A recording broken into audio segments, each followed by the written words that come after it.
Ano ang ibig sabihin sa atin ni Jesus na wag nating itapoy sa baboy ang ating perlas? Huwag ninyong ibigay sa mga aso ang mga bagay na banal, dahil baka balingan nila kayo at lapain.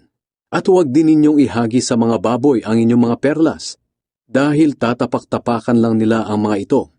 Para maintindihan po natin ang verse na ito, kinakailangan alam natin ang buong istorya. Karugtong po ito ng Sermon of the Mount kung saan si Jesus nagtuturo ng mabuting balita. Sinasabi po rito na wag po natin husgahan ang isang tao, sa halip tulungan natin sila na mamuhay ng may kabanalan. Ngunit sa mga taong ayaw makinig, dito na po papasok ang Matthew 7 verse 6 na pag-aaralan po natin. Na wag po nating ipilit sa mga taong ayaw ng magandang balita dahil yuyurakan lang nila ito at tayo pang paparatangan.